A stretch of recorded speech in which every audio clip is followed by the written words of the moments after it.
Imagina un monstruo de acero tan enorme que parecía desafiar las leyes de la física.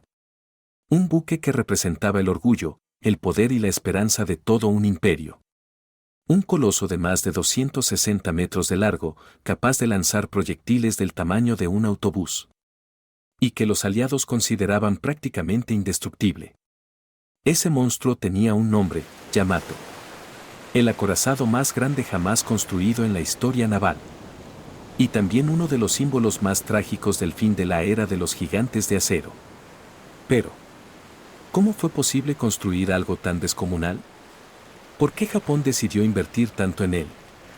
¿Y cómo terminó el barco más temido del Pacífico en el fondo del mar? Prepárate, porque lo que estás a punto de conocer no es solo la historia de un barco. Es la historia de un imperio que apostó todo a una sola carta. Y perdió. Así que abróchate el cinturón, ajusta el periscopio, y acompáñame a descubrir la leyenda del Yamato, el acorazado más grande y temido del mundo. A finales de la década de 1930, el mundo entero estaba al borde de una nueva guerra global. Japón, que ya había demostrado su poderío militar en Asia, sabía que tarde o temprano se enfrentaría a Estados Unidos. Una potencia industrial mucho más grande y con recursos casi ilimitados.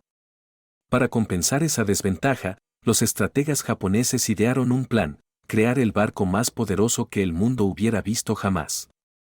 Un acorazado tan grande, tan fuertemente blindado y tan destructivo, que pudiera destruir cualquier flota enemiga antes de que ésta pudiera acercarse. Así nació el proyecto A-140, el diseño secreto que daría vida al Yamato y a su gemelo, el Musashi.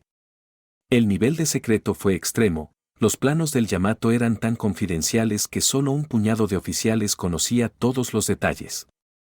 Incluso los trabajadores que lo construyeron en los astilleros de Kure no sabían realmente la magnitud del coloso que estaban ensamblando. El Yamato sería un símbolo. No solo de fuerza militar, sino del espíritu japonés, la determinación de resistir, de luchar, y de demostrar que el imperio del sol naciente era invencible. Sin embargo, el nacimiento del Yamato no estuvo libre de problemas. El diseño de semejante monstruo requería desafíos de ingeniería nunca antes enfrentados. Sus cañones principales, de 460 milímetros, eran los más grandes jamás montados en un buque de guerra. Cada proyectil pesaba casi 1 tonelada y podía alcanzar objetivos a más de 40 kilómetros de distancia.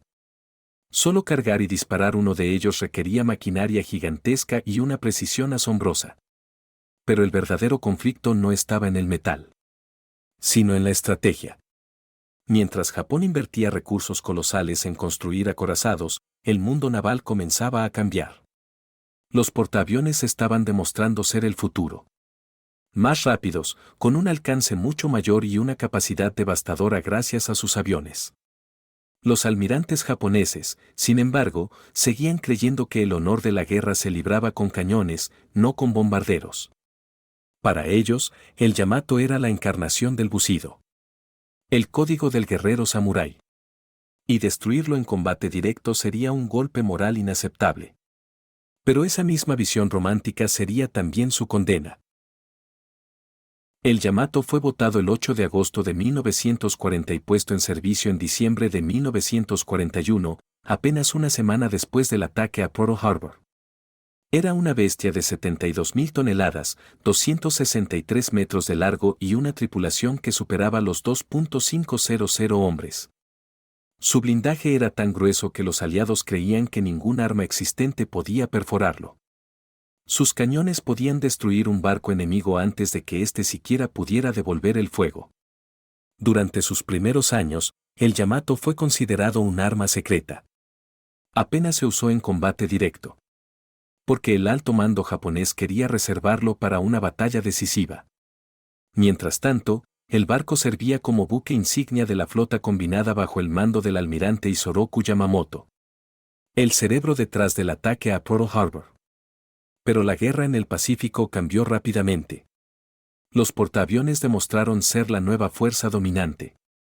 Batallas como Midway en 1942 dejaron claro que la era de los acorazados estaba terminando. Aún así, el Yamato seguía siendo el orgullo nacional. Su sola existencia inspiraba respeto y temor. Para mantenerlo operativo, Japón destinaba cantidades enormes de combustible y recursos, a pesar de la escasez. Era tan costoso moverlo que, en ocasiones, se mantenía anclado simplemente para ahorrar. Con el tiempo, el Yamato participó en algunas operaciones, pero su impacto real fue limitado. En la batalla del Golfo de Leyte en 1944, se enfrentó a las fuerzas estadounidenses en una de las mayores batallas navales de la historia.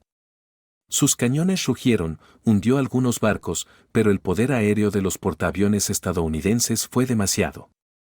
Japón perdió gran parte de su flota y el Yamato regresó dañado y humillado. El imperio se estaba desmoronando y el Yamato, aquel símbolo de invencibilidad, empezaba a representar la desesperación. Abril de 1945. Japón está acorralado. Las fuerzas estadounidenses avanzan hacia Okinawa y el imperio sabe que la derrota es inminente. Es entonces cuando se ordena la Operación Tango. Una misión suicida. El Yamato zarparía rumbo a Okinawa con apenas el combustible suficiente para llegar. Sin posibilidad de regresar. Su objetivo. Enfrentarse solo a toda la flota estadounidense y resistir hasta el final. Era, en esencia, un acto de sacrificio.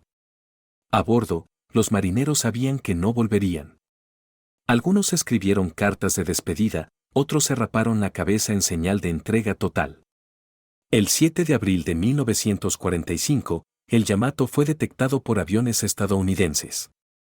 En cuestión de horas, más de 400 bombarderos y torpederos se lanzaron sobre él. El cielo se convirtió en un infierno. Explosiones, fuego, humo, los impactos llovían por todas partes. El Yamato resistió heroicamente durante más de 2 horas, derribando decenas de aviones. Pero finalmente, tras múltiples impactos de bombas y torpedos, una explosión interna hizo que el coloso se partiera en dos. A las 14:23 horas, el acorazado más grande del mundo desapareció bajo las olas. De los más de 3.000 tripulantes, solo 269 sobrevivieron. El resto se hundió con su barco, cumpliendo la última misión del Imperio del Sol Naciente. Fue el final del Yamato. Y también el fin de los acorazados como reyes del mar. El hundimiento del Yamato marcó un antes y un después en la historia naval. Demostró que incluso la ingeniería más colosal no podía detener el cambio de la guerra moderna. Los portaaviones habían tomado el trono. Décadas después, los restos del Yamato fueron hallados a más de 300 metros de profundidad en el mar de la China Oriental. Allí yace todavía, silencioso, un testamento de la ambición humana y del precio del orgullo. El Yamato no fue solo un barco. Fue un monumento al sacrificio, a la creencia en la fuerza por encima de la estrategia y a la tragedia de una nación que luchó hasta el último aliento. Hoy, el nombre Yamato sigue vivo en la cultura japonesa, en películas, animes y hasta en naves espaciales ficticias que llevan su legado más allá de los mares. Porque aunque se hundió, el Yamato se convirtió en algo más grande que el acero. Se transformó en una leyenda. El Yamato simbolizó el poder visible. El orgullo que flotaba sobre las olas. Pero en las profundidades del océano. Otra guerra completamente distinta estaba ocurriendo. Una guerra silenciosa, oculta bajo las aguas, donde cada respiración podía ser la última. Los submarinos fueron los depredadores invisibles del mar. Máquinas claustrofóbicas en las que hombres vivían semanas sin ver la luz del sol, cazando y siendo cazados. ¿Quieres saber cómo sobrevivían ahí abajo? ¿Qué se sentía estar en una cápsula metálica, mientras las cargas de profundidad explotaban sobre ti? Entonces no te pierdas el siguiente video. Submarinos en la Segunda Guerra Mundial. ¿Cómo sobrevivían ahí? Te aseguro que lo que vas a descubrir te dejará sin aliento.